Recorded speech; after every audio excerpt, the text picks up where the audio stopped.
السلام عليكم ورحمة الله وبركاته. بسم الله الرحمن الرحيم. الحمد لله ولي المتقين الذي ألف بين قلوبهم فأصبحوا إخوانا متحابين. وصلى الله على سيد الأنبياء والمرسلين نبينا محمد وعلى آله غر الميامين وصحابته ومن سار على نهجه إلى يوم الدين وسلم تسليما كثيرا. Ikhwatal Islam, ikhwatal iman, saudaraku kaum muslimin rahimani wa rahimakumullah. Alhamdulillah, thumma alhamdulillah, wa nukthir bil alhamdulillah kathiran tayyiban mubarakan fih. Kita selalu bersyukur kepada Allah. Perbanyaklah alhamdulillah. Wahai Allah, segala pujian yang sempurna hanya bagimu. Tidak ada pujian dari kami yang lebih tinggi daripada pujian kami kepadamu ya Allah. Engkau zat yang maha terpuji, maha sempurna, bebas dari segala kekurangan dan ketidaksempurnaan. Itulah tugas kita menghadapi nikmat Allah subhanahu wa ta'ala. Nikmat terbesar dalam hidup ini adalah nikmat Islam, hidayah Islam. Wa man yurid ayyahdiyahu yashrah sadrahu lil Islam. Siapa yang dikehendaki baik oleh Allah, diberikan hidayah oleh Allah, maka dia ditunjukkan kepada Islam. Maratibul Islam, naik lagi ditunjukkan, diberikan keimanan, dianugerahi keimanan. Naik lagi nikmat Allah, setelah disyukuri menjadi ihsan. Katakan maratibuddin salasah. Tingkatan, tahapan orang mendapatkan atau menetapi agama Islam, iman, ihsan. Alhamdulillah.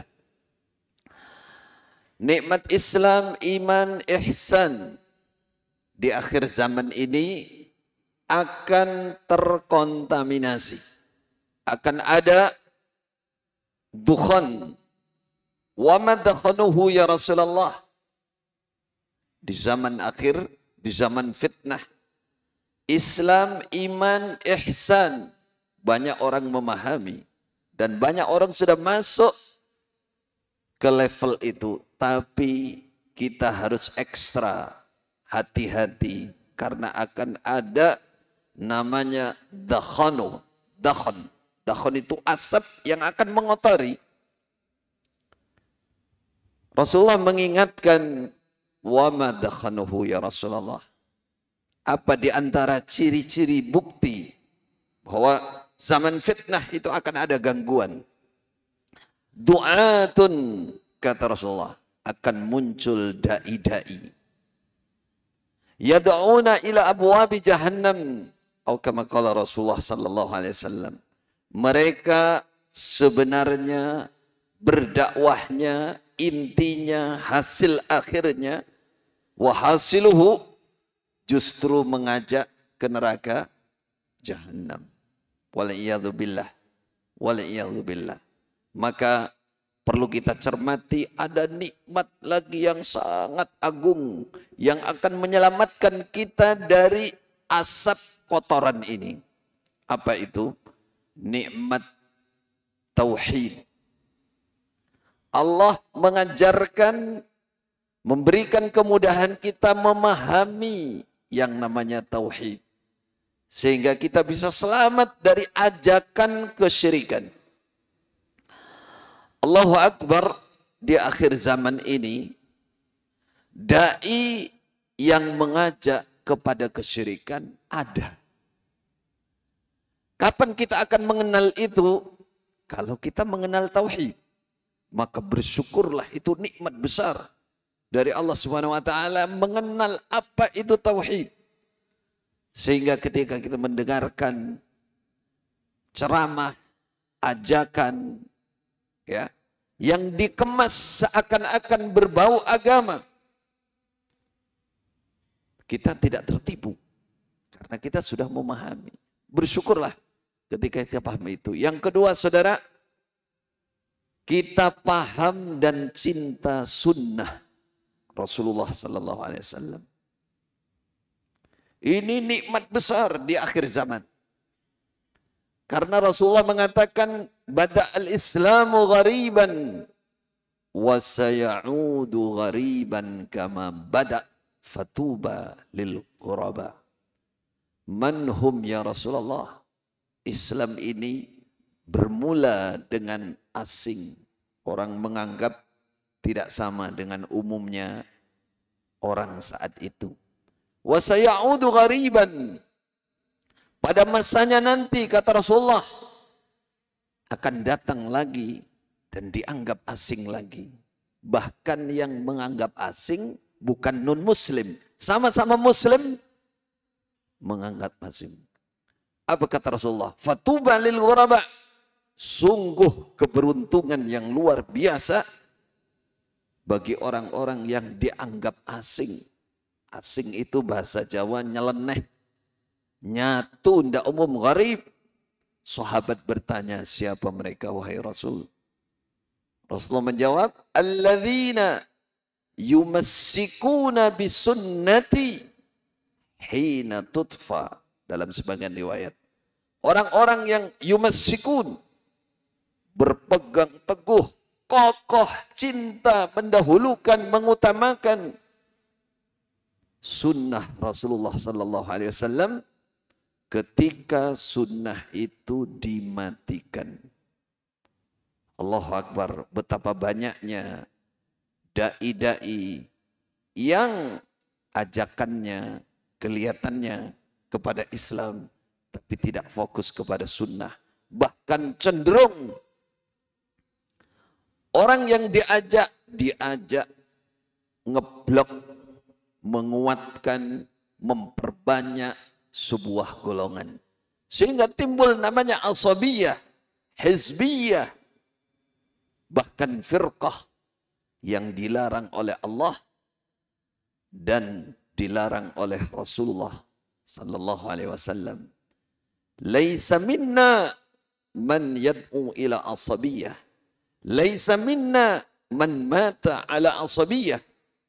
Siapa yang hanya hidupnya berdakwah, mengajak, membesarkan sebuah kelompok, sebuah golongan, ya, maka ajakan itu adalah ajakan asabiyah, bukan ajakan Rasulullah. Kata Rasulullah, bukan golongan saya. Jadi ciri-ciri dakwah kepada sunnah sangat mudah. Kalau secara umum ngajak terhadap suatu kelompok, kemudian meninggikan kelompok itu, menganggap kelompok ini yang paling benar, paling surga, dan seterusnya. Atau mengajak kepada perorangan. Mohon maaf, diajak ngeblok ustadz, kiai, habib. Kelihatan ajakannya hanya untuk meramaikan, meninggikan salah satu figur. Ajakan yang benar, sabili ad'u ilallah ala basiratin, ala basirah. Qul hadhihi sabili ad'u ilallah. Inilah jalanku, kata Rasulullah. Ad'u ilallah. Aku berdakwah, aku mengajak manusia kepada Allah. Siapa yang mengajak kepada Allah, maka dia mengajak kepada sunnah. Qul in kuntum tuhibbunallah fattabi'uni, kata Rasulullah. Jika kalian betul cinta Allah, berdakwah, contohnya mengajak kepada Allah, maka ikuti sunnahku.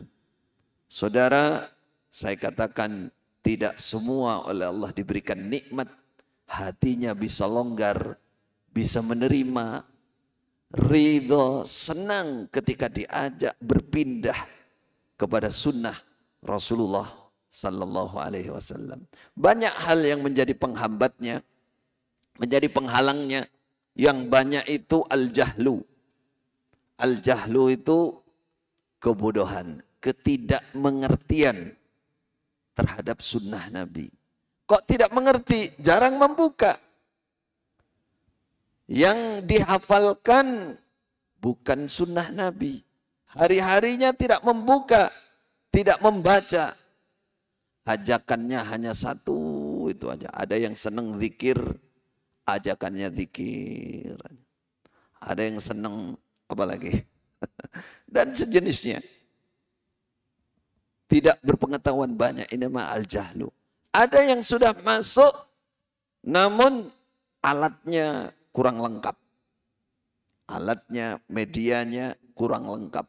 Bahasa Arabnya, nahwu sarafnya belum menguasai. Ya. Kemudian balaghahnya belum menguasai. Ulumul hadisnya belum pernah belajar. Sehingga berpotensi salah paham. Atau yang sudah, yang ketiga mengikuti hawa nafsu, dia paham dengan pemahaman yang benar, tapi sengaja dia belokkan. Apakah ada potensi kesalahan memahami? Jangankan orang Indonesia. Orang Indonesia ini bahasanya bahasa apa? Bahasa Indonesia. Dengan bahasa Arab dia banyak yang tidak paham. Orang Arab itu lebih bisa salah memahami. Guru kami di Masjidil Haram itu salah satu, saya lupa, ada yang pernah bercerita begini, bahwa ada orang Arab, orang desa. Orang desa ini makmum sholat. Dia sholat di makmum. Kebetulan nama dia itu mujrimin. Namanya mujrimin. Sama kan di kita orang-orang zaman dulu itu namanya aneh-aneh. Nah, ini kebetulan orang desa, di sana orang Badu, namanya mujrimin. Mujrimin itu orang yang melanggar mananya. Penjahatnya, tapi namanya mujrimin. Ketika imamnya, bacaannya, kebetulan ada nama dia, ya. Dia semangat sholat, dia datang ada di saf awal. Kan. Imamnya baca alam nuhlikil awwalin. Orang Arab dia paham.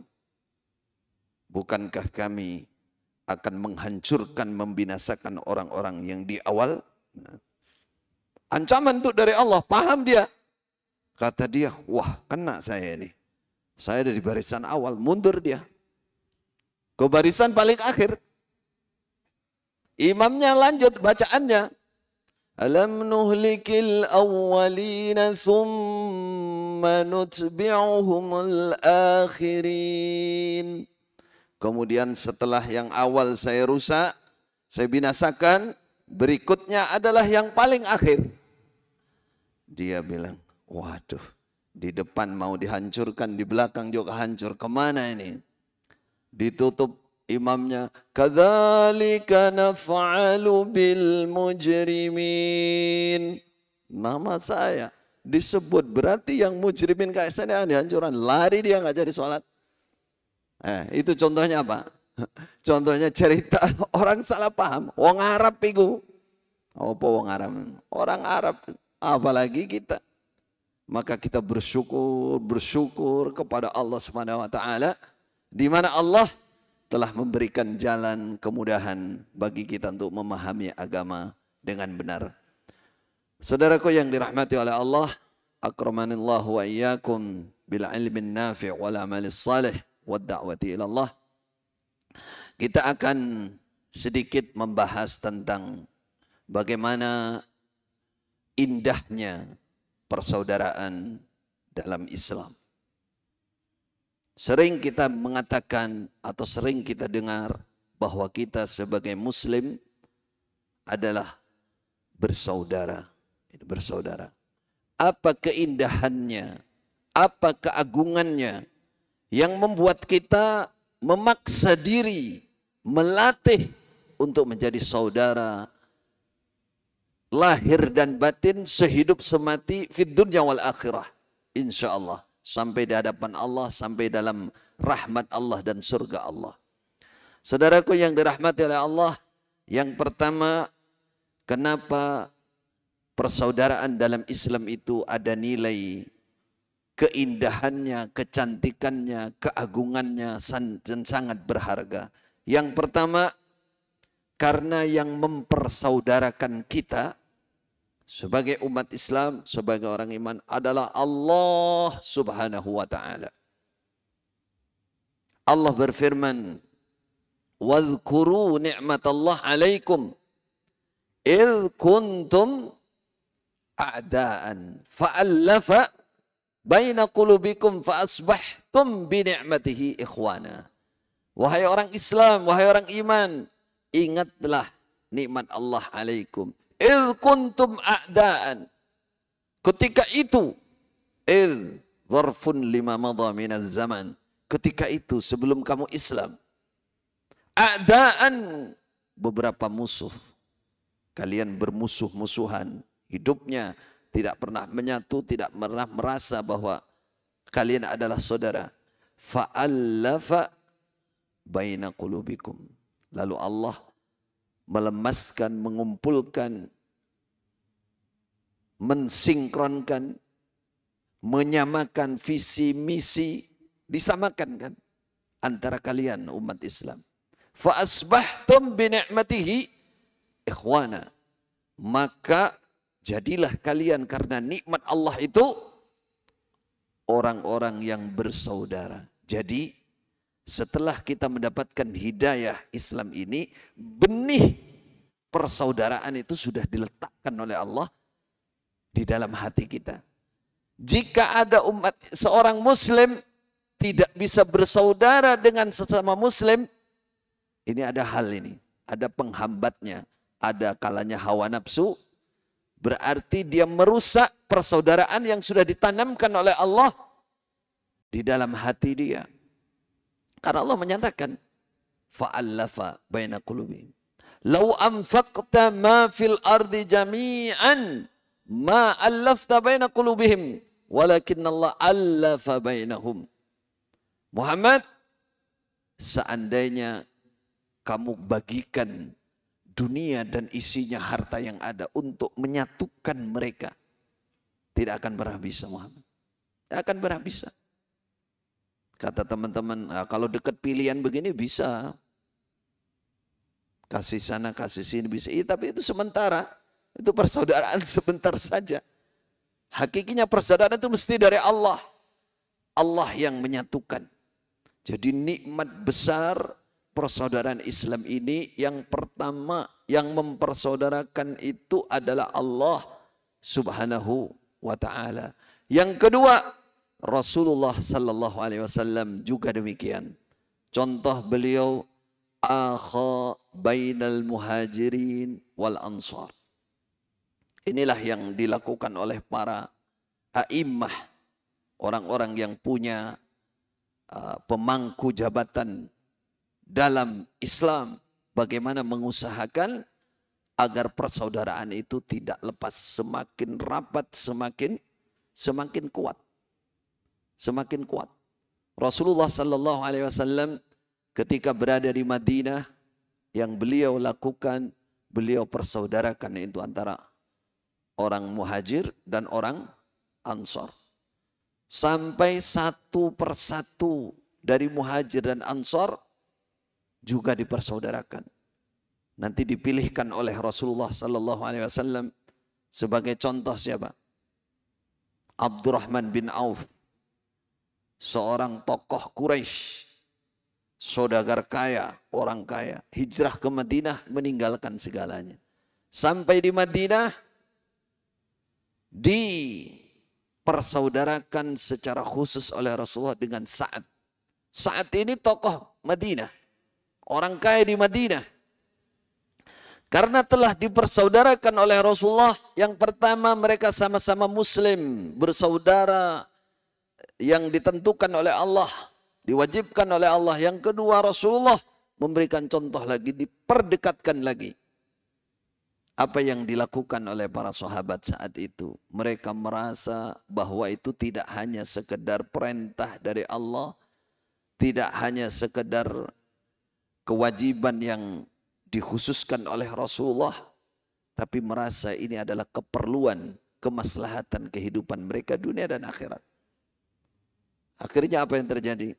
Sa'ad bin Mu'adz mengatakan, wahai Abdurrahman, aku punya 2 istri. Nanti aku ceraikan salah satunya, lalu kamu nikahi. Aku punya 2 kebun. Saya kasihkan kamu salah satu dari kebun itu. Silahkan. Apa yang dikatakan oleh Abdurrahman bin Auf saat itu? Dia mengatakan, barakallahu fi ahlika wa malika. Inilah agungnya persaudaraan dalam Islam, saudara. Di mana letak agungnya? Menyadari, memahami bahwa itu ibadahnya. Itu kewajiban dalam Islam. Mengejar ridha Allah untuk bersaudara. Apalagi dipersaudarakan secara khusus tadi. Itulah para sahabat. Para sahabat itu kalau ada syariat baru atau lebih dikhususkan lagi oleh Rasulullah, mereka pasti lebih sungguh-sungguh menjalankan. Kata Abdurrahman bin Auf, barakallahu fi ahlika wa malik. Jadi yang kaya, yang kebetulan memiliki kelebihan, karena merasa ini saudara, dia tidak ada berat hati untuk berbagi dengan saudaranya. Kemudian yang kebetulan miskin, ini persaudaraan hakiki ya. Kebetulan miskin, dicoba kekurangan, dia tetap memiliki namanya sifat afaf. Afaf itu terjaga, menjaga harga diri, bukan kok menggunakan kesempatan. Ya, kalau zaman ini kan tidak wujud persaudaraan karena 2 sifat ini tidak dimiliki. Yang miskin kalau dapat kesempatan dapat dari orang kaya, dikasih sekali, minta 2 kali, balik lagi. Sehingga bukan timbul keharmonisan, kedekatan, malah tambah jauh, benci. Tapi persaudaraan iman itu masing-masing menjaga. Abdurrahman bin Auf tidak lama, berapa hari dia minta ditunjukkan pasar, dia berjual beli di pasar. Hanya dalam beberapa hitungan hari dia sudah menikah mandiri dengan wanita Ansar. Dia datang ke tempat Rasulullah sudah berbau minyak wangi. Ya, minyak za'faran, itu minyaknya manten baru saat itu. Kata Rasulullah, Mahyam, ada apa wahai Abdurrahman? Kata Abdurrahman, saya telah menikah wanita Ansar wahai Rasulullah dengan mas kawin seberat apa? Mas seberat biji kurma. Seberat biji kurma. Dalam beberapa hari, kata Rasulullah, aulim walau bisyadin. Walimahanlah walaupun hanya satu ekor kambing. 1 ekor kambing walaupun di Arab sana ya. Ini contoh bagaimana bahwa persaudaraan ini adalah persaudaraan yang datangnya dari Allah dan Rasulullah sallallahu alaihi wasallam, bukan karena hubungan keduniaan, bukan karena sama-sama satu tempat kerja, bukan, tapi karena Islamnya. Yang kedua, saudara yang dirahmati oleh Allah, bahwa persaudaraan kita ini dalam Islam itu adalah persaudaraan yang merupakan kewajiban dan merupakan bentuk ibadah yang membawa kemaslahatan, kebaikan dunia dan akhirat. Dunia dan akhirat. Kalau kita bersaudara di dekat dengan teman, di perkantoran, di perusahaan, di pertanian, di pasar, itu paling ketika kita bermuamalah dengan mereka. Tapi persaudaraan Islam ini membawa kemaslahatan, kebaikan untuk kita di dunia ini sampai besok di hadapan Allah Subhanahu wa ta'ala. Subhanahu wa ta'ala. Kenapa dikatakan kewajiban? Karena Allah menyatakan innamal mu'minuna ikhwah. Sungguh yang namanya orang-orang beriman itu adalah saudara. Allah memberikan innama lil hasr. Jadi yang namanya iman itu pasti bersaudara. Kalau tidak bersaudara, berarti potensi imannya menjadi lemah, bahkan bisa hilang iman itu. Jadi persaudaraan kita ini disandarkan kepada keimanan kita. Di mana orang menyatakan dia iman, maka persaudaraannya dikuatkan. Innamal mu'minuna ikhwah. Itulah kewajiban. Dalam sebuah riwayat Rasulullah sallallahu alaihi wasallam menyatakan al-muslim akhul muslim. Seorang muslim dia saudaranya muslim yang lain. Dia katakan la yadlimuhu wa la yakhdhuluhu wa la yahkiruh bihasbi imri'in minasyarr ay yahkira akhahul muslim. Tidak boleh menjatuhkan, tidak boleh menghinakan, tidak boleh meremehkan. Cukuplah seseorang dikatakan dia seorang yang sangat buruk ketika dia menghinakan saudara muslim. Saudara muslim. Artinya ini kewajiban dari Allah. Wajib itu bersaudara itu. Ya, sampai dalam sabda Rasulullah sallallahu alaihi wasallam, la tadkhulul jannata hatta tu'minu wala tu'minu hatta tahabbu, kata Rasulullah. Kalian tidak masuk surga sampai kalian beriman. Wala tu'minu hatta tahabbu. Kalian tidak beriman sampai kalian saling mencintai. Bersaudara betul, saling mencintai. Tidak beriman artinya tidak sempurna. Tidak akan pernah kalian mencapai sempurnanya iman jika tidak bersaudara. Apa kemaslahatan di dunia yang akan didapatkan dengan persaudaraan itu? Banyak hal yang didapatkan. Hidup menjadi senang, hidup menjadi tentram, seakan hidup di surga. Di mana-mana banyak teman, ke masjid ketemu teman, ketemu saudara, tenang. Tapi kalau datang di masjid, masing-masing sendiri-sendiri, tidak pernah kenal, nggak pernah merasa bahwa itu saudaranya, ya, tidak ada tambahan apa-apa. Tapi kalau merasa bahwa itu saudara, ketemu mengucapkan salam, assalamualaikum, salaman, kata Rasulullah, ya ayyuhan nas, absus salam, wahai manusia siarkan salam, kenalan, ya ayyuhan nas, firman Allah, inna khalaqnakum min dzakarin wa untha wa ja'alnakum syu'uban wa qabaila lita'arafu. Saya ciptakan kalian laki-laki, perempuan, berbangsa-bangsa, bersuku-suku, berkabilah-kabilah, lita'arafu, supaya kalian ta'aruf. Tak kenal maka tak sayang. Ada hal yang kurang di sini dalam syariat persaudaraan ini. Masih kita lihat di antara kita kadang-kadang enggan untuk kenalan. Salam enggan. Ketemu teman lewat gitu aja. Padahal persaudaraan itu kata Rasulullah, absus salam. Assalamualaikum, biasakan waalaikumsalam. Biasakan ta'aruf, kenalan. Jangan nunggu kalau mau lamaran aja. Sama-sama laki-laki ta'aruf, li ta'arufu. Supaya kenal, supaya ngerti dengan saudara. Supaya hidup merasa punya banyak teman, banyak saudara. Sehingga sewaktu-waktu perlu ya perlu disaling menguatkan, itu kita sudah saling mengenali. Bagaimana di akhirat nanti? Dalam sebuah riwayat, besok di hadapan Allah akan ada golongan yang oleh Allah dibuatkan mimbar dari cahaya berada di sebelah kanan Allah SWT. Sampai para nabi dan para syuhada, orang-orang mati syahid, mereka iri dengan posisinya, kedekatannya mereka ini dengan Allah. Padahal mereka bukan para nabi, bukan orang-orang mati syahid. Dalam riwayatnya dikatakan laisu bi anbiya wala syuhada. Mereka bukan nabi, bukan orang mati syahid. Namun yaghbituhumun nabiyyun wasyuhada ala manaziblihim. Bahwa para nabi dan orang-orang mati syahid yang tinggi derajatnya itu merasa iri dengan kedekatan mereka dengan Allah, keistimewaan yang diberikan oleh Allah kepada mereka. Akhirnya apa? Allah memberikan penjelasan dalam sebuah riwayat Rasulullah sallallahu alaihi wasallam ditanya oleh orang desa, "Siapa mereka wahai Rasulullah?"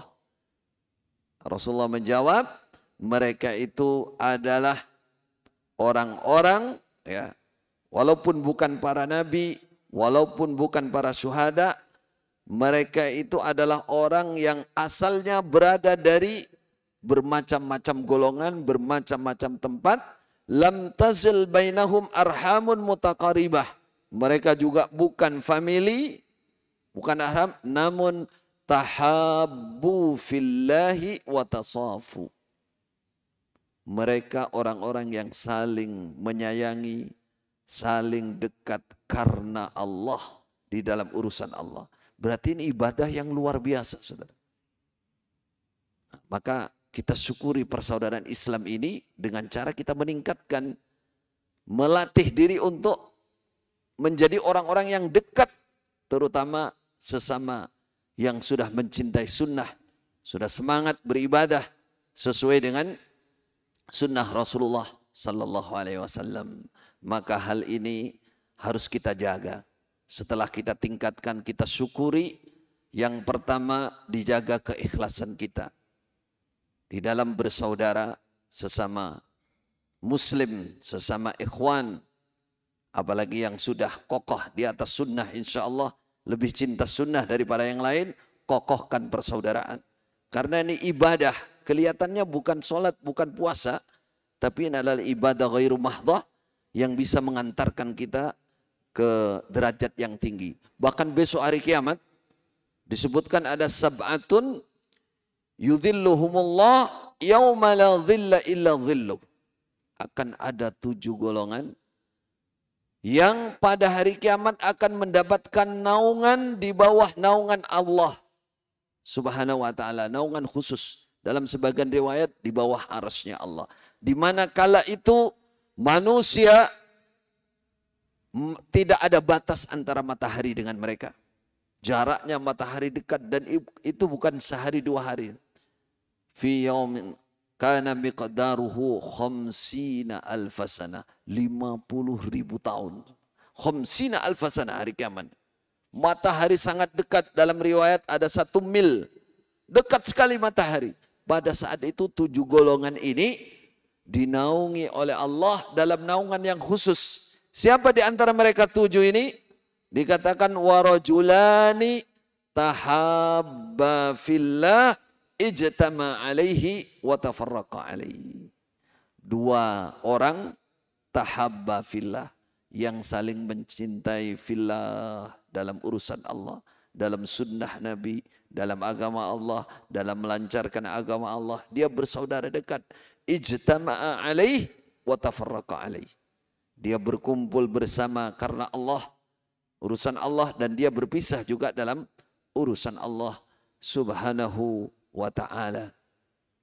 Karena itulah saudara, di sini keikhlasan supaya dijaga. Karena dalam 7 golongan ini Rasulullah membatasi bukan persaudaraan karena keduniaan, karena nasab, karena teman dekat, tapi tahabba fillah, persaudaraan yang didasari karena Allah, ingin mencari ridha Allah. Ini saudara saya, sama-sama Islam, sama-sama insya Allah ahlus sunnah, sama-sama orang yang semangat untuk kokoh di atas sunnah. Ini saudara ini, lebih dekat kita, lebih dekat.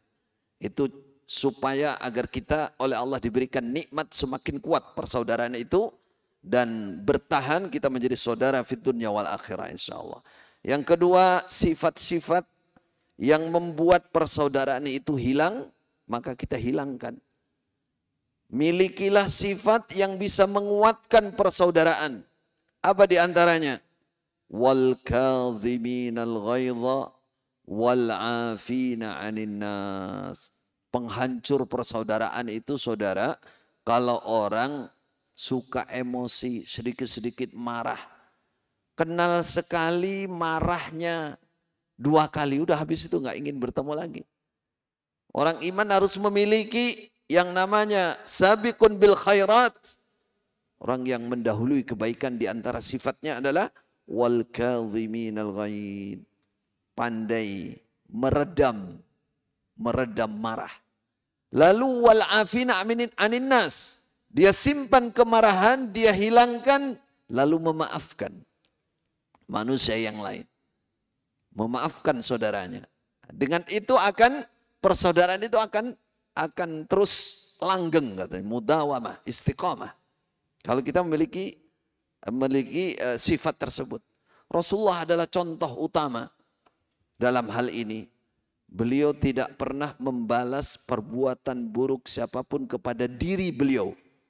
Beliau baru marah kalau antuntahaka hurmatullah. Kalau kehormatan Allah dilanggar baru beliau marah. Tapi kalau dirinya yang dilanggar tidak pernah membalas. Beliau memaafkan. Itu yang sifat yang sangat berat sekali. Tapi itu adalah jaminan persaudaraan ada di situ. Ketika kita boleh atau memiliki sifat memaafkan, maka sekecil-kecilnya masalah itu akan tidak jadi masalah. Tapi kalau tidak mudah memaafkan, sekecil-kecilnya masalah akan menjadi besarnya masalah. Contoh salah satu yang kecil saja. Rasulullah Sallallahu Alaihi Wasallam pernah sudah siap beliau naik kuda.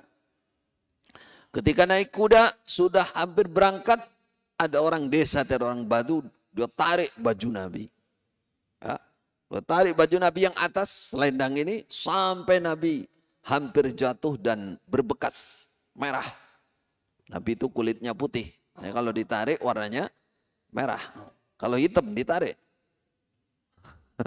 kelabu ya. Merah sampai membekas. Sahabat yang lain di kanan kiri Rasulullah marah. Ya, ini orang nggak ngerti sopan siapa yang dihadapi. Rasulullah seperti apa saudara? Ditarik hampir jatuh, beliau menoleh dengan senyum tabassum. Kalau kita kira-kira bagaimana? Kita naik motor, sudah ngegas dikit udah mau berangkat, tarik nih sampai hampir jual. Kira-kira madepnya piye? Menghadapnya mungkin ya dengan genggaman gini ya. Rasulullah menoleh senyum.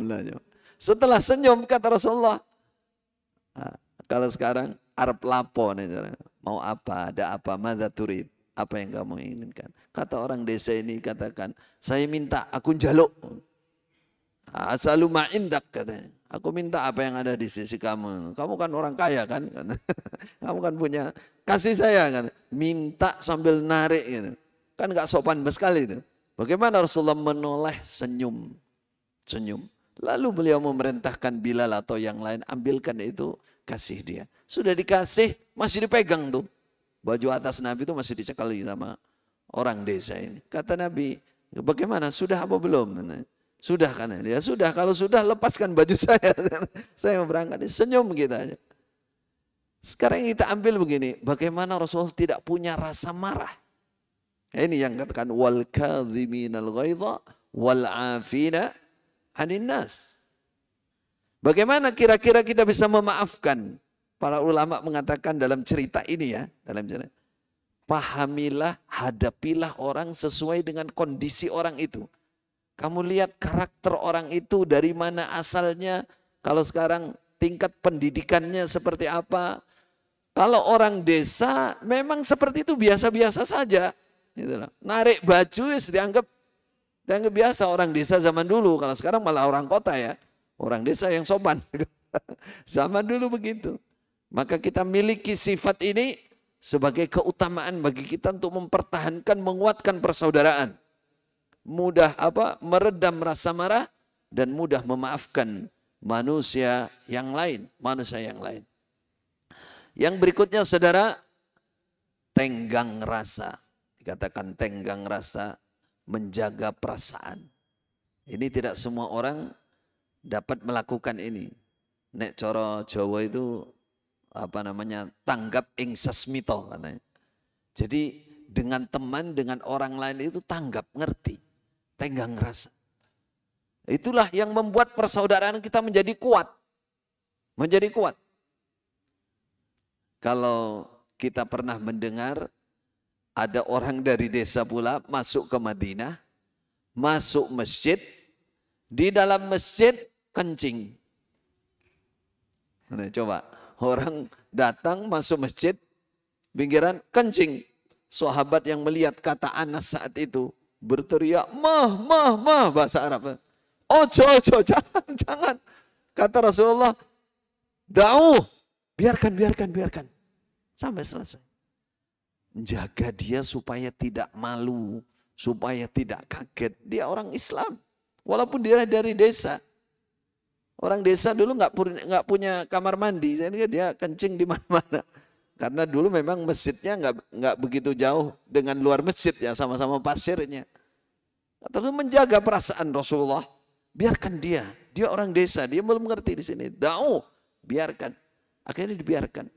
Setelah itu Nabi minta apa? Minta satu air timba, lalu disiramkan gitu jalan. Karena itu pasir kan nyerap ke bawah itu.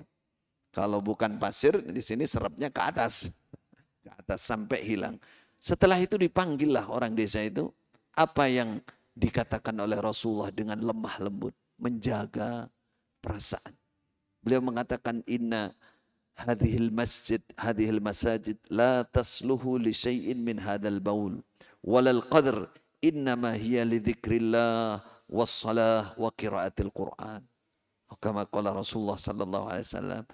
Mas, kalau Mas, Pak, ini masjid. Masjid itu tidak sepantasnya dikotori dengan kencing atau kotoran yang lain. Masjid ini untuk zikir kepada Allah, untuk sholat, untuk baca Quran. Nah, itu. Akhirnya orang desa ini rodo mangkal. Karena mendengar sana-sana sahabat tadi berteriak-teriak itu. Setelah dia sholat, dia berdoa. Allahumma arhamni wa Muhammadan. Wala tarham ma'ana ahadan. Dipantarkan sama dia orang desa. Allahumma arhamni wa Muhammadan. Ya Allah, sayangi saya saja sama Nabi Muhammad itu. Wala tarham ma'ana ahadan. Jangan kau sayangi bersama kami dua orang, siapapun yang ada di sini ini. Tadi saya enak-enak kencing dibentak. Hampir kaget saya. Ini orang enggak benar semua ini. Allahumma arhamni wa Muhammadan wala tarham ma'ana ahadan. Dipanggil lagi oleh Rasulullah sallallahu alaihi wasallam, kata beliau, hajjarta wasi'an. Tidak sepantasnya begitu. Allah itu luas rahmatnya untuk semuanya. Jangan kamu batasi untuk siapapun. Baik, adzan dulu. Barakallahu fikum. Nah, yang kedua ini menjaga perasaan, tenggang rasa, tanggap. Itulah tugas kita yang bisa menguatkan persaudaraan. Baik, silakan jika Allahu Akbar. Kita insya Allah salat dulu. Setelah salat nanti kita lanjutkan sebentar materi, lalu ditutup dengan tanya jawab. Insya Allah. Nanti segera.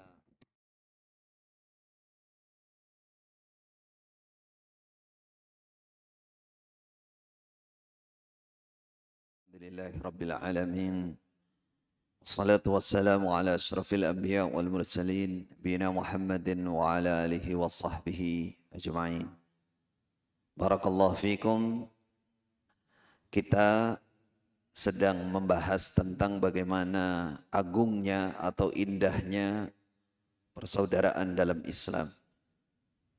2 poin sebagai pembuka tadi, bahwa kita telah dipersaudarakan oleh Allah Subhanahu wa taala dan oleh Rasulullah sallallahu alaihi wasallam, dan ini merupakan nikmat yang sangat tinggi. Kemudian yang kedua, bahwa persaudaraan kita di dalam Islam akan berbuah kemaslahatan, kebaikan untuk kita umat Islam di dunia sampai besok di hadapan Allah pada hari kiamat. Kita akan diistimewakan. Di surga pun nanti kita akan mendapatkan derajat yang membuat para nabi dan orang-orang mati syahid mempertanyakan siapa mereka dengan cinta itu. Kemudian kita tadi menyebutkan 3 poin penting menjaga persaudaraan. Yang pertama menjaga keikhlasan. Kemudian yang kedua adalah saling mudah saling memaafkan. Yang ketiga adalah tenggang rasa. Saya tambahkan 2 poin insya Allah sebagai penutup. Mudah-mudahan tidak panjang, secepatnya, yaitu membiasakan untuk tadzkir, amar ma'ruf nahi mungkar, memberikan peringatan kepada orang lain, dan tidak egois pula dia menerima peringatan dari orang lain. Dalam surah At-Taubah, Allah mensifati orang iman. Betapa orang iman itu adalah orang-orang yang bersaudara, saling mengasihani. Wal mu'minuna wal mu'minatu ba'duhum awliya'u ba'd. Orang iman laki-laki, orang iman perempuan, sebagian mereka adalah kekasih bagi sebagian. Orang-orang yang hidup bersaudara, saling mencintai. Apa ciri pertama atau tanda yang pertama dalam ayat itu? Allah menyebutkan ya'muruna bil ma'ruf wa yanhauna 'anil munkar. Mereka senang, di antara mereka memerintahkan kebaikan, melarang kemungkaran. Melarang kemungkaran. Al-muslim akhul muslim la yada' nasihatahu ala kulli hal.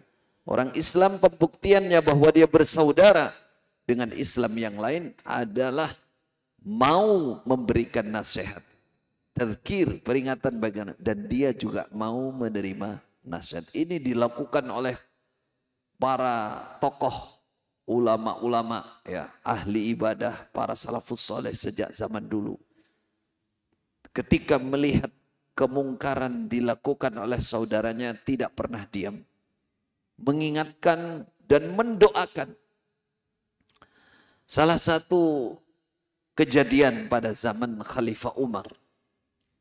Khalifah Umar pernah kedatangan seseorang, dia itu tokoh dari tempat lain. Kemudian lama orang ini tidak datang. Ketika banyak teman-teman dia datang ke tempat Khalifah Umar menanyakan, mana si fulan itu? Mereka katakan, wah, si fulan sekarang itu sudah menjadi orang yang coro Jawa itu belarah. Orang yang lepas, dia mabuk, pokoknya kemaksiatan dia terjang. Dia senang minum. Apa kata Khalifah Umar? Ud'u li akhikum, doakan dia yang baik-baik. Itu pertama.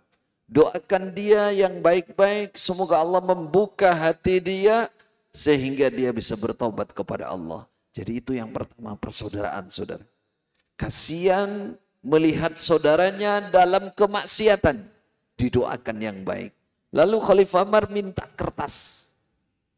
Ud'uli kertas, minta kertas, lalu beliau menulis surat. Dalam pembukaan suratnya, beliau menuliskan ayat-ayat di awal surah Al-Mu'min.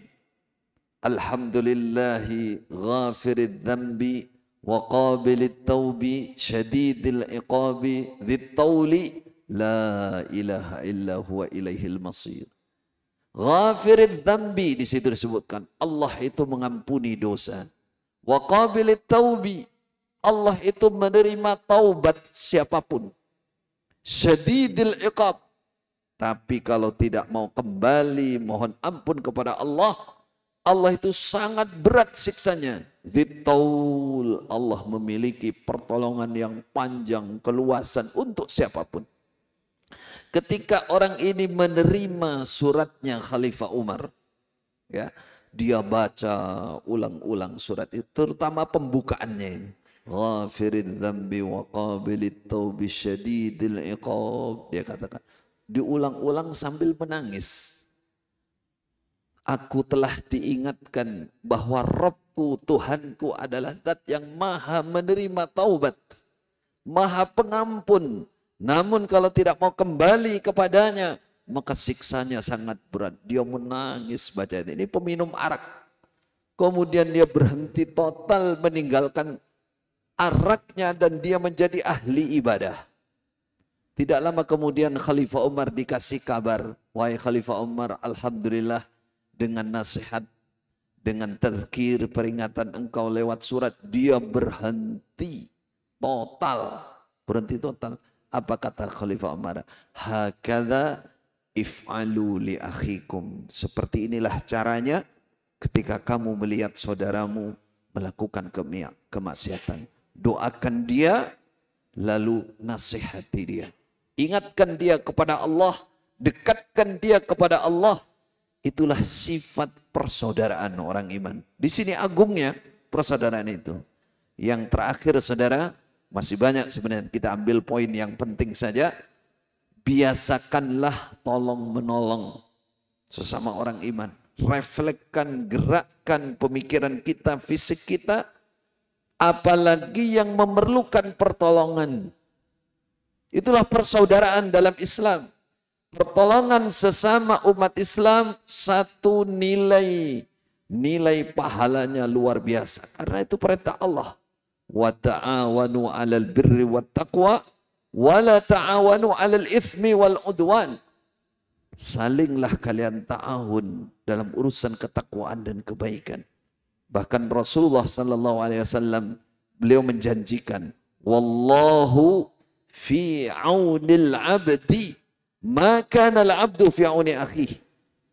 Allah pasti menolong siapapun hambanya yang dia suka menolong saudaranya.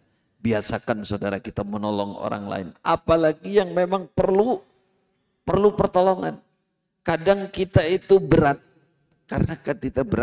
karena serasa kita mengeluarkan tenaga, mengeluarkan biaya akan hilang begitu saja. Apalagi kalau yang ditolong itu model orangnya terus pergi, nggak terima kasih, bahkan nggak ingat dengan kita rasanya enggan untuk menolong. Ikhlaskan niat saudara, ketika menolong seseorang sesama muslim, maka Allah pasti menolong kita. Ya, karena al-jaza min jinsil amal. Balasan itu dari Allah biasanya sesuai dengan apa kebaikan yang kita perbuat. Seorang namanya Ahmad Ibnu Miskin. Ini seorang ulama terkenal di abad ketiga. Ada di Basrah sana zaman itu. Tapi dia ini sesuai dengan nama tadi, Ahmad Ibnu Miskin. Suatu saat dia bercerita dalam sebagian kitab ya. Dia bercerita, saya mengalami cobaan berat dalam kehidupan. Ekonomi saya habis, saya orang miskin, gak punya apa-apa. Ya. Sampai suatu saat, beberapa hari, saya, istri saya, anak saya sudah melipat perut, istilahnya. Sudah mengganjal perut dengan batu, saking beratnya kehidupan. Suatu saat saya sudah gak kuat bertahan di rumah. Akhirnya saya keluar rumah mencari cara bagaimana supaya bisa mendapatkan makan. Di perjalanan saya ketemu teman saya, namanya Abu Nasrin. Abu Nasr, ini juga ulama ma'ruf juga. Dia mengatakan, dia ditanya, wahai Ahmad Ibnu Miskin, mau kemana? Kan? Dia mengatakan, saya dalam keadaan dicoba oleh Allah, dalam keadaan lapar, saya ingin berpindah saja, saya ingin jual rumah saja, yang penting saya bisa makan.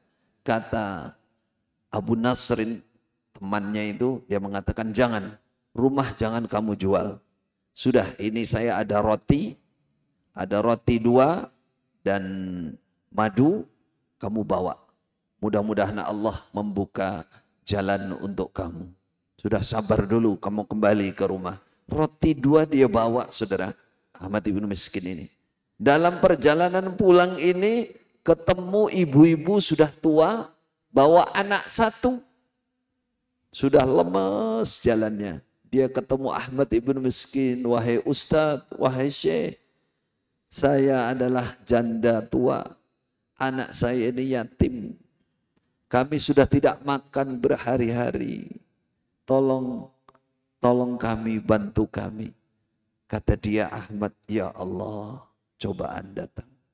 Istri anak saya di rumah belum makan. Tapi di depan saya anak yatim. Bagaimana saya mungkin meninggalkan pertolongan untuk anak yatim. Sedangkan Rasulullah mengatakan siapa yang menolong, membantu anak yatim, besok akan bersama Rasulullah di surga kahatan. Dia ingat sabda Nabi, ya Allah, aku pilihkan, aku kalahkan istriku dan anakku, aku serahkan 2 roti ini bersama madu sedikit. Dia serahkan, setelah itu dia lemes, sudah nggak bisa jalan. Dia sendiri juga lapar. Dia pergi ini orang, tidak lama teman itu tadi yang ngasih roti lari mencari dia.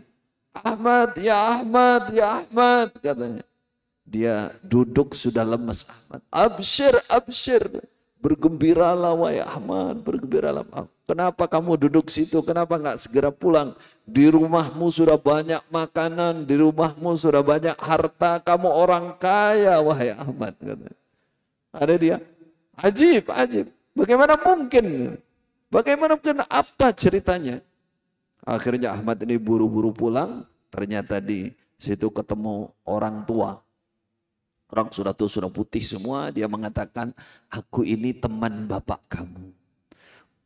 Kurang lebih 30 tahun yang lalu, saya hutang modal.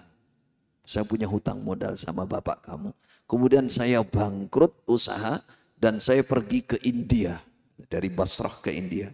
Saya berjual beli, saya jadi saudagar, saya sekarang jadi orang kaya. Saya ingin mengembalikan. Tapi bapak kamu sudah nggak ada, berarti ahli warisnya kamu. Saya kembalikan, ini modalnya, ini hasilnya. Hasil bagi hasilnya selama 30 tahun. Kata Ahmad bin Miskin, alhamdulillah, sirtu ghaniyan. Jadilah aku sekarang orang kaya. Orang miskin tadi, janda tua tadi dan anaknya dia biayai. Kemudian dia kembangkan hartanya setiap hari, setiap saat dia bersedekah terus. Namanya Ahmad ibnu Miskin. Dia bercerita, suatu saat saya tidur bermimpi. Dalam mimpi saya itu, ya, saya serasa berada di hari kiamat, di padang mahsyar. Di padang mahsyar. Pada saat itu sesuai dengan ayat yang ada di dalam Al-Quran. Yahmiluna awzarahum ala zuhurihim. Mereka ada yang memikul dosa-dosanya. Dirupakan oleh Allah, ada yang seperti gunung, ada yang seperti lebih besar daripada gunung. Orang memikul dosanya. Sampai di timbangan amal. Pada saat di timbangan amal itu, di mizan itu, mereka antri satu persatu. Diletakkan amal baiknya, amal buruknya. Yang terakhir giliran saya. Kata Ahmad bin Miskin, ya Rab, salim, ya Rab, selamatkan saya, selamatkan saya. Dalam hati saya, kata Ahmad bin Miskin, saya sudah banyak amal, sedekah saya juga banyak. Akhirnya antara amal baik dan buruk saya ditimbang. Ternyata apa? Ternyata lebih berat amal buruknya. Istirja'lah dia. Inna lillah wa inna ilaihi raji'un. Kemudian malaikat satunya dia mengatakan, enggak ada amal lain, enggak ada sisanya ini amalnya Ahmad ini. Lalu satu menjawab, masih ada. Apa? Apa itu? 2 buah roti. Baru Ahmad bin Miskin teringat. 2 buah roti. Kata Ahmad dia, ini amal saya, sedekah saya bertahun-tahun yang setiap hari saya mengeluarkan mungkin ratusan dinar, ratusan dirham. Ini saja kalah. Bagaimana hanya 2 buah roti? Ternyata roti itu ditaruh sana, diletakkan di amal baiknya dan bisa mengalahkan amal buruknya. Faman thaqulat mawazinuh, 2 buah roti. Masih berat sedikit, ditambah dalam sebagian cerita air mata. Ternyata ini air mata seorang janda yang menangis karena apa namanya? Karena kebahagiaannya, menangis ketika dia dikasih roti itu. Malat hasanat. Memang kadang-kadang saudara, amal itu ketika dilakukan dengan keikhlasan yang tinggi, maka pahalanya luar biasa. Maka para ulama mengatakan, kam min amalin saghirin tu'adzibuhu atau tukabbiruhun niyah. Kadang-kadang amal kecil itu menjadi besar dan berat di hadapan Allah karena keikhlasan yang luar biasa. Karena keikhlasan. Wa kam min amalin kabirin. Banyak juga amal yang besar. Tusaghiruhun niyah. Menjadi kecil di sisi Allah karena pengaruh niatnya kurang ikhlas. Subhanallah. Yang kita ambil di sini saudara dari cerita ini, bagaimana orang menolong itu kalau betul ikhlas, apalagi mengalahkan keinginan sendiri, namanya wa yu'siruna ala anfusihim walau kana bihim khasasah. Bahkan sifat orang iman tertinggi ketika menolong orang, kadang-kadang dia mendahulukan orang yang dia tolong itu. Walaupun ada dirinya sendiri membutuhkan. Maka biasakan tolong menolong. Ini adalah wujud persaudaraan kita semua. Kita dapat saat ini mendengarkan bahkan melihat setiap hari bagaimana kondisi saudara-saudara muslim kita di mana? Di Palestina. Subhanallah. La haula wala quwata illa billah. Itu saudara Islam kita, saudara. Mereka saudara muslim kita. Jangan hanya dilihat saja. Tidak ada getaran dalam hati. Mereka saudara kita. Musuh mereka adalah Yahudi penjajah Israel. Anda kalau meneliti Al-Quran, kita semua ketika mendengarkan Al-Quran tentang Yahudi, ada dua sifat yang disematkan oleh Allah kepada mereka. Yang pertama, mereka itu orang yang dimurkai oleh Allah, Yahudi itu. Makanya ketika kita menyadari, memahami makna surah Al-Fatihah, minimal sehari semalam 17 kali kita mohon kepada Allah agar tidak mengikuti jalan mereka. Karena mereka maghdub. Iyyaka na'budu wa iyyaka nasta'in. Ihdinas siratal mustaqim. Siratal ladzina an'amta 'alaihim. Ya Allah, tunjukkan kami ke jalan yang lurus. Jalannya orang-orang yang kau kasih nikmat, yaitu para nabi, para orang-orang soleh zaman dulu. Ghairil maghdubi, bukan jalan orang-orang yang dimurkai oleh Allah. Bukan orang-orang yang dimurkai oleh Allah. Para sahabat bertanya, manhum ya Rasulullah? Manil maghdub? Siapa orang yang dimurka? Rasulullah menjawab, al-Yahud. Orang Yahudi. Itu orang Yahudi. Itu sifatnya seperti dalam Al-Quran. Kedua, mereka dilaknati oleh Allah. Banyak sekali ayatnya. Paling tidak 2 ayat, 3 ayat menyatakan dengan jelas. Di antaranya, lu'inal ladzina kafaru min bani Israel ala lisani Dawud wa Isa bin Maryam. Bahwa Bani Israel, orang Yahudi, itu nama lain untuk Yahudi di dalam bahasa Al-Quran. Bani Israel 2 kali, minimal 2 kali. Pada zaman Nabi Daud mereka dijadikan kera. Pada zaman Nabi Isa mereka digantikan babi. Mereka asal usulnya. Memang mereka faba'u dalam surah Al-Baqarah. Faba'u bighadabin minallah. Ada faba'u bighadabin ala ghadab. Mereka kembali akan membawa murka yang berlipat ganda dari Allah Subhanahu wa taala. Pelanggaran jangan tanya. Yang namanya Yahudi itu oleh Allah disifati dengan pengkhianatan. Pengkhianatan. Penipuan. Makan harta haram. Makan riba. Ya, suka berkhianat. Yuharrifunal kalima an mawadi'ih. Fabidulmin minal ladzina hadu. Mereka orang-orang yang zalim. Itu sudah disifati seperti itu oleh Allah. Mereka orang yang mentahrif kitab Taurat. Mereka campur kitab Taurat. Jadi akhirnya mereka dimurkai oleh Allah karena memalsu kitab Taurat. Yuharrifunal kalima an mawadi'i wa nasu hadzan mimma dzukiru bih. Banyak sekali pelanggaran yang mereka lakukan. Mereka mengerti Nabi Muhammad. Mereka mengerti Islam. Ya'rifunahu kama ya'rifuna abna'ahum. Mereka mengenali Islam, mengenali Al-Quran, mengenali Nabi Muhammad. Sebagaimana mereka mengenali anak mereka sendiri. Lalu apa yang membuat mereka tidak masuk Islam? Dikatakan disifati dengan 2. Baghyan wa hasada. Mereka dengki. Dan sifat pengkhianatan, penganiayaan yang mereka miliki itu yang membuat mereka tidak beriman, tidak masuk Islam. Intinya begini saudara, bahwa Yahudi itu jelas Allah mensifati mereka orang-orang yang dilaknat Allah, dimurka Allah, musuh Allah.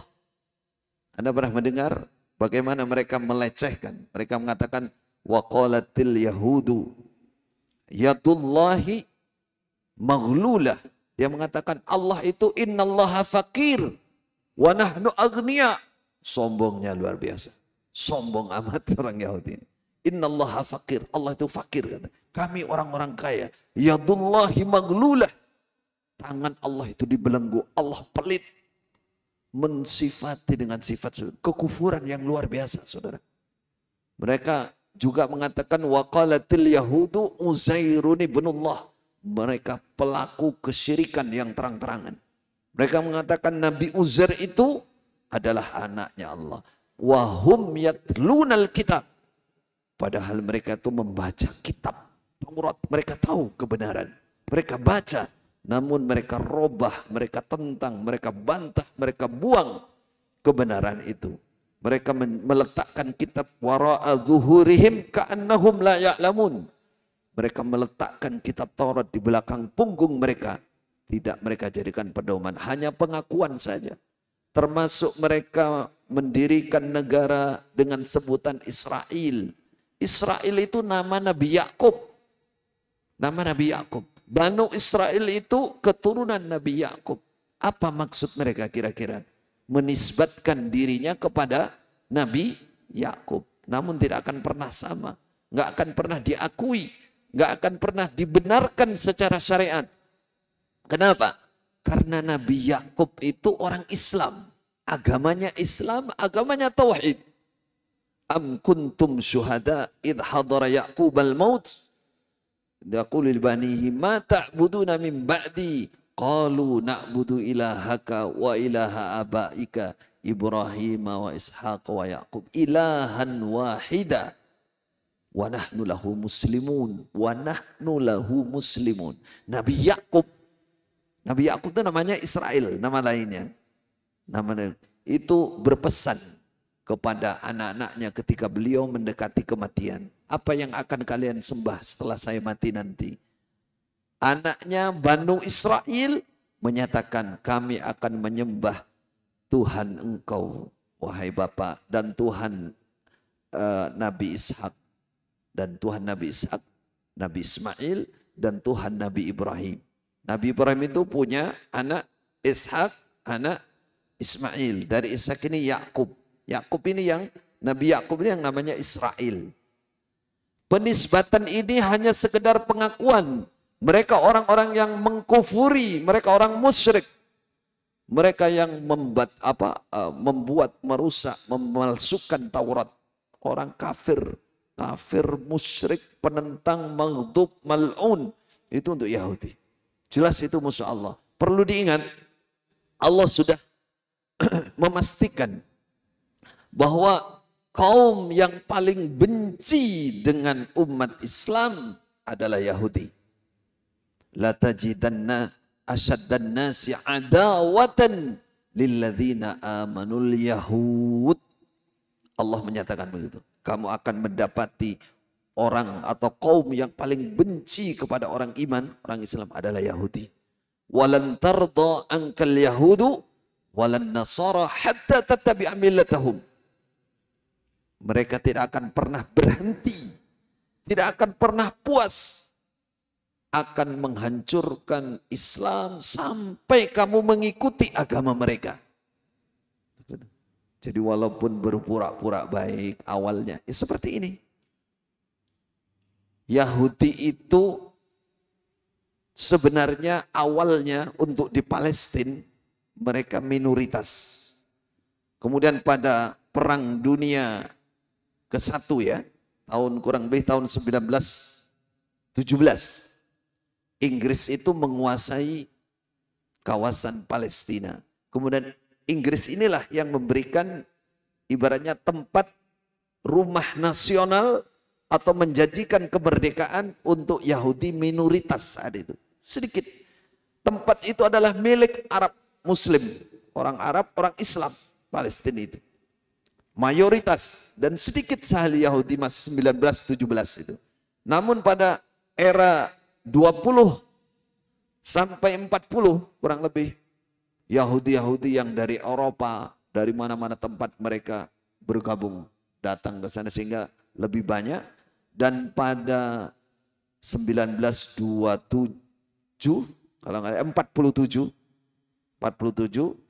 entah bagaimana mereka memainkan ini sampai ada resolusi PBB yang membagi menjadi dua. Ada negara untuk Yahudi, ada negara untuk Palestina, orang-orang Islam.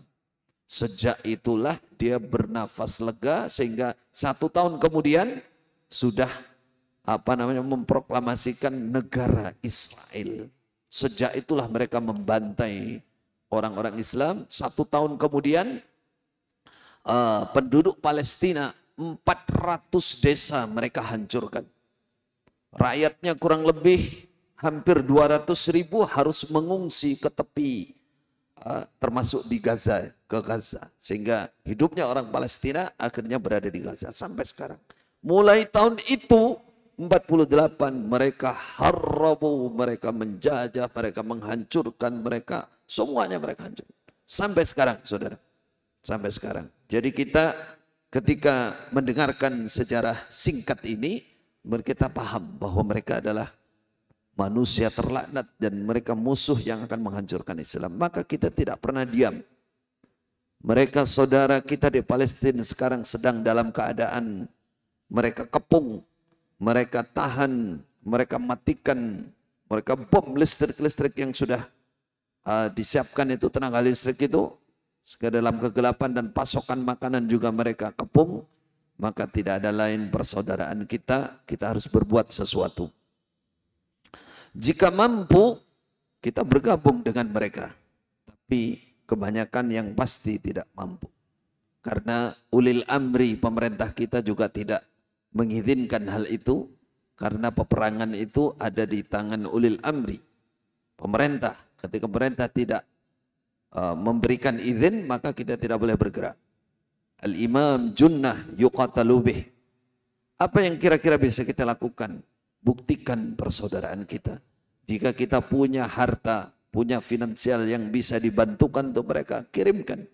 Cari jalur yang benar, kirimkan. Paling tidak, minimal kita banyak berdoa. Kita kunut nazilah jika memungkinkan. Imam sholat, tolong bisa kunut nazilah. Setiap sholat di rakaat yang akhir setelah ruku, setelah itidal sami Allah liman hamidah, berdoa mendoakan Allah mansur ikhwananal muslimin fi Filastin. Ya Allah, tolong saudara-saudara kami yang ada di Filastin. Allah mansurhum alal yahudil ghasibin misalkan. Ya Allah, tolonglah mereka bisa mengalahkan orang-orang Yahudi. Allahumma ankidil masjid al-aqsa minal yahudil mu'tadin. Ya Allah, selamatkan Masjid Al-Aqsa, Yerusalem, Baitul Maqdis, Ardul Muqaddasah. Itu buminya orang Islam, buminya orang iman, warisan para nabi, tempat Rasulullah Isra. Ketika dijalankan, beliau memberi sana. Dan tempat Rasulullah sholat bersama para nabi yang lain. Di sanalah tempatnya. Dan itu merupakan kiblat pertama orang-orang Islam. Selama kurang lebih 17 bulan sebelum Allah menurunkan kiblat Baitullah, Allah memerintahkan umat Islam saat itu menghadap Baitul Maqdis sholatnya. Selama kurang lebih 17 bulan. Maka itu secara syar'i itu haknya orang iman, secara daerah itu memang miliknya umat Islam. Orang Arab Palestina, ya, itu milik mereka. Itu mereka saudara kita, saudara. Jangan pernah lupa kata Rasulullah sallallahu alaihi wasallam, "Matsalal mu'minin." Gambarannya orang iman, fi tawaddihim wa tarahimihim, di dalam saling mencintainya mereka, kebersamaan mereka, kamatsalil jasad, sebagaimana jasad ini. idza ishtaka ba'duhu tada'a lahu sa'ira jasadih bil sahari wal humma, kata Nabi. Kalau sakit di bagian salah satu anggota badan, maka semua badan ini merasakan tidak bisa tidur, merasakan panas dan seterusnya. Sekarang ini mereka sedang, anak-anak kehilangan bapak, ya, kehilangan ibu, bahkan anak-anak juga terbunuh. Yang banyak terbunuh adalah para wanita. Anak kecil, kan mereka memang membabi buta, menyerbu Palestina dengan membabi buta, terutama di kawasan Gaza itu. Maka mohon semuanya saja tunjukkan persaudaraannya, paling tidak selalu berdoa untuk keselamatan mereka, untuk kebaikan mereka, agar Allah membersihkan daerah Palestina, terutama Ardul Muqaddasah, Baitul Maqdis, Masjidil Aqsa, bebas dari kekuasaan penjajahan Yahudi yang dilaknati oleh Allah Subhanahu wa taala. Hadza wallahu alam wa sallallahu ala nabiyyina Muhammad wa ala alihi wa sahbihi ajma'in. Silakan jika ada 1-2 pertanyaan.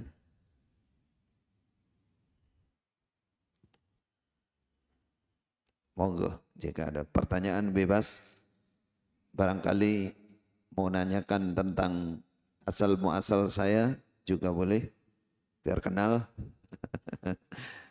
Soalnya sepertinya ada yang tanda tanya ini, dari mana ini asalnya, dari golongan apa ini katanya.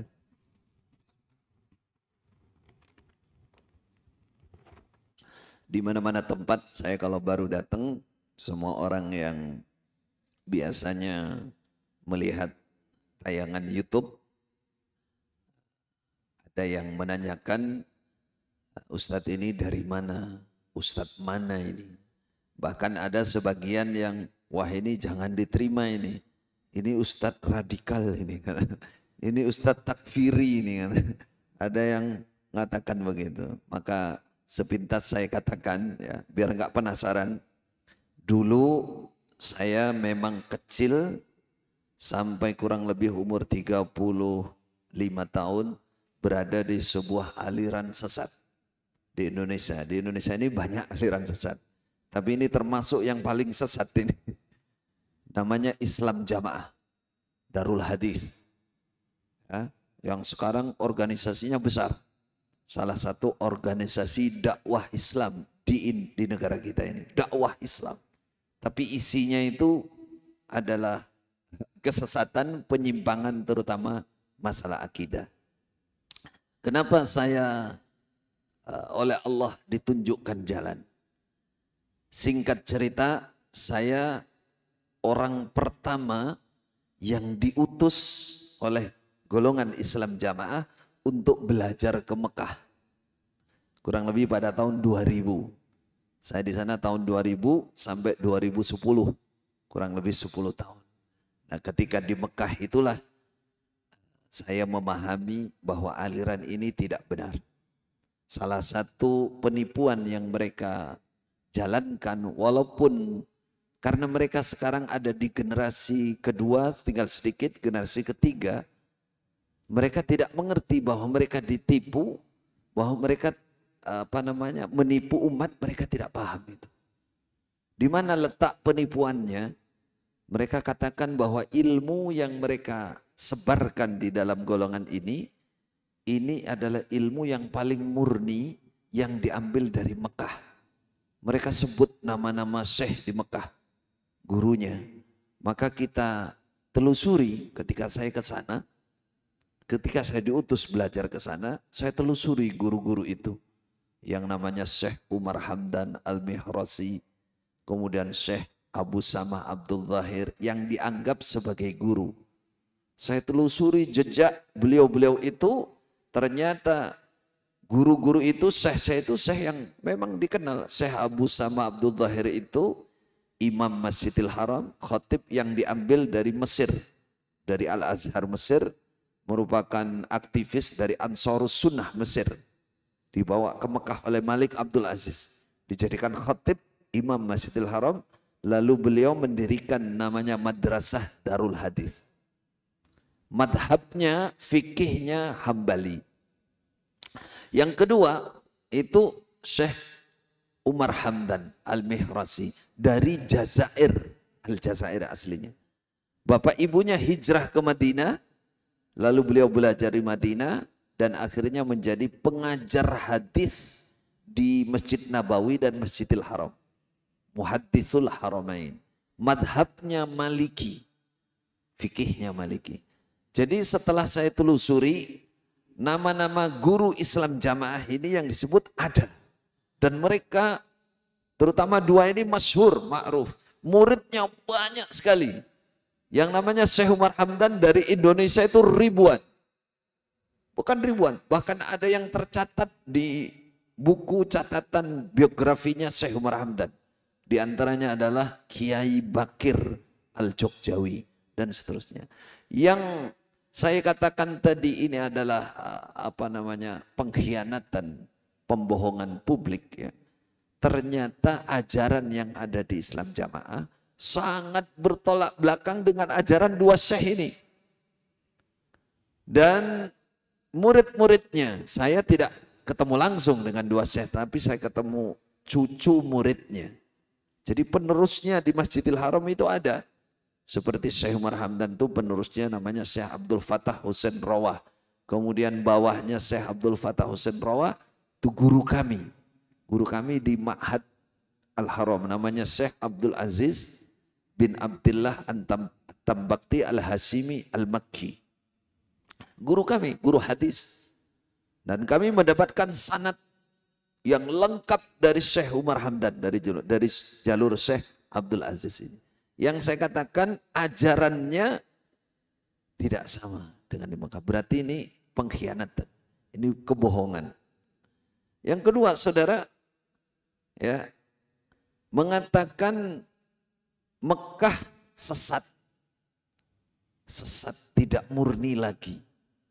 Tidak murni lagi.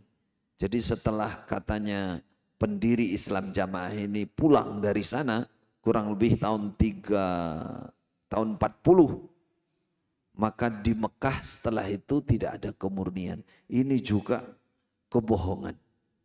Tapi ini menjadi modal utama untuk mendoktrin pengikut Islam jamaah ini. Jadi mereka merasa ilmunya itu paling murni. Lalu apa yang terjadi setelah itu? Setelah itu mereka didoktrin menjadi kaum takfiri. Takfiri itu mengkafirkan semua umat Islam yang tidak bergabung dengan mereka. Mereka kafirkan semuanya. Mereka anggap kafir semuanya, tidak sah Islamnya. Harus bergabung dengan mereka. Mereka punya bentuk jamaah dan punya imam, punya baiat. Mirip kasus yang kemarin yang ma'ruf siapa? Nah, yang kemarin tangkap polisi tapi sekarang kemana Allahu alam. Panji Gumilang di situ ada. Nah, itu mirip saudara. Bahkan ya kalau dilihat dari satu sisi itu lebih parah. Lebih parah. Hanya saja karena tertutup oleh organisasi yang besar menjadi baju itu sehingga nggak kelihatan. Gerakannya nggak kelihatan. Padahal aslinya di dalamnya seperti itu. Jadi didoktrin dibentuk menjadi kaum takfiri. Takfir itu mengkafirkan. Dari takfir ini berkembang. Ada cabangnya, tidak boleh sholat di masjid-masjid selain masjid mereka, tidak boleh makmum, ya, tidak boleh menikah, tidak boleh bagi waris. Banyak sekali kembangan dari cabang dari takfir ini. Ya. Yang keluar dari golongan mereka, seperti saya ini keluar, itu hukumnya murtad. Murtad halal darah. Musuh Allah, hidupnya akan deblek, besok jadi penduduk neraka. Waliyadzubillah. Jadi sampai ke situ, takfirnya itu sampai ke situ. Mereka punya kekuatan yang besar karena dananya juga besar. Ru'yah itu satu persatu orang setiap bulan diwajibkan 10% dari penghasilan store. Nah, itu nadanya makanya mereka kuat. Tidak hanya itu, masih banyak lagi. Jadi secara agama, secara syariat, secara akidah, penyimpangannya luar biasa. Tapi karena memang dibungkus dengan bahasa-bahasa yang agamis ya. Ini Quran hadis, ini pengajian kita ini yang paling murni. Kita yang bersanad muttasil, di luar kita itu tidak ada yang bersanad muttasil. Di luar kita itu kitab karangan yang menyesatkan. Oh itu aja. Terus ru'yah ini karena sudah dibaiat, dijanji taat. Bagaimana cara membodohkan mereka? Dibodohkan. Tidak boleh mendengar ceramah, pelajaran dari siapapun. Ya. Coba yang bertahun-tahun di dalamnya itu merasakan itu enggak berani. Karena itu larangan imam. Larangan imam yang dibaiat. Enggak mau mereka mendengar. Sehingga buta, tidak pernah mendengar, tidak pernah meneliti. Jadi adanya itu seperti katak dalam tempurung itu. Ada katak ditutup tempurung kelapa, sudah nyundul sundul atas, dia bilang katanya katak, saya sudah nyundul langit. Perasaan mereka begitu. Padahal masih nyundul tempurung. Seandainya mereka mau buka tempurungnya, baru mereka tahu langit itu masih jauh. Saya saudara ke Masjidil Haram duduk pertama itu, kata orang Jawa, tolah ya Allah, saya kok nggak ngerti apa-apa ya dalam agama ini. Padahal saya berangkat ke sana itu utusan namanya mubaligh paku bumi, paling tinggi sudah levelnya. Saya duduk itu berhari-hari kayak pelunga-pelungu kata orangnya. Kayak aduh, ya Allah, kok nggak ngerti apa-apa saya. Usuluddin nggak ngerti, akidah nggak ngerti, apa-apa nggak ngerti.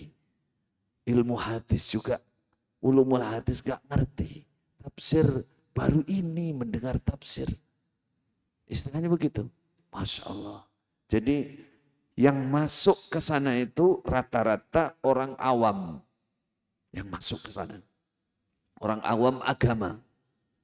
Jadi bahasa lainnya agak kasar. Orang bodoh. Setelah sampai di dalam, mereka dibodohin. Dibohongi, cekoi doktrin-doktrin ini surga pasti, surga janjinya begitu. Sehingga mereka yang di bawah itu perasaannya nggak ada jalan lain. Surga itu harus lewat situ. Doktrinnya itu adalah ini jalan satu-satunya untuk masuk surga, tidak ada lain. Masuk itu. Jadi bodoh masuk dibodohin, terus dibodohkan. Dibodohkan. Dulu saya merasakan masih sudah jadi mubaligh, saya jadi dai. Itu sampai ada larangan belajar bahasa Arab. Belajar nahwu shorof. Tapi akhirnya larangan itu terurai, akhirnya ada pelajaran. Saya berusaha berjuang menyadarkan imamnya bahwa bahasa Arab itu penting. Sampai akhirnya dibuka pelajaran nahwu shorof. Tapi hanya khusus orang-orang yang tertentu saja. Kalau tingkatan doa dai-dai itu biasanya kalau sudah tugas, nah baru dia boleh mondok belajar nahwu shorof. Itu. Jadi dibodohkan. Dibodohkan. Dulu bahkan namanya menghafal Quran itu jarang sekali. Yang menghafalkan Al-Quran seperti saya dulu berangkat ke Mekah tahun 95 sampai 97 itu menghafalkan sendiri di rumah. Di rumahnya Islam Jamaah di sana, nggak berani ke Masjidil Haram, nggak berani. Karena Masjidil Haram itu sesat, nggak berani. Dengan kehendak Allah, pada kurang lebih sebelum tahun 2000, mereka kehilangan sanad untuk menyampaikan Sunan Ibnu Majah. Kemudian saya diutus, saya bukan diutus, saya minta izin untuk ke Mekah mencari sanad. Kemudian saya dapatkan sanad kurang lebih tahun 98. Dan 899 saya pulang bawa sanad dari saya ya, baru saya diizinkan untuk belajar ke Mekah karena sudah ada sandarannya. Dan pada saat belajar itu, dan disitulah Allah membuka hati. Kemudian saya pulang tahun 2010, saya masih pura-pura bunglon kata orang Jawa, pura-pura bersama mereka, tujuannya ingin membenahi mereka dari atas. Karena saya ini orang atas, orang atasan. Orang atasan. Di sana itu seakan ya sudah ada imam pusat, ada wakil imam, nanti ada di daerah-daerah itu ada imam-imam daerah, nanti bawahnya lagi ada imam desa, bawahnya lagi ada imam kelompok. Jadi struktur itu sudah rapih gitu. Nanti ada keuangan yang narik apa namanya, sedekah mereka katakan persen itu sudah naik semua. Jadi dadanya besar, organisasinya besar, sudah punya apa namanya hubungan kemana-mana sehingga banyak orang tertipu. Bahkan pemerintah juga ditipu, majelis ulama juga ditipu dengan cara mereka, Itu barangkali ada yang ingin tahu, betul saya asalnya dari sana, tapi saya sudah hijrah semenjak saya belajar di Mekah. Walaupun secara fisik masih ada di dalam, tujuannya untuk membenahi mereka. Dalam perjalanan kurang lebih 6-7 tahun saya membenahi di dalam, meningkatkan keilmuan di kurang lebih masuk di 7 tahun saya ketahuan. Saya enggak sendiri, saya ada beberapa ustadz yang lain, ada 3 orang yang lulusan dari Masjidil Haram dari Mekah. Nah, itu membenahi pelan-pelan, harapan kami bisa meluruskan mereka.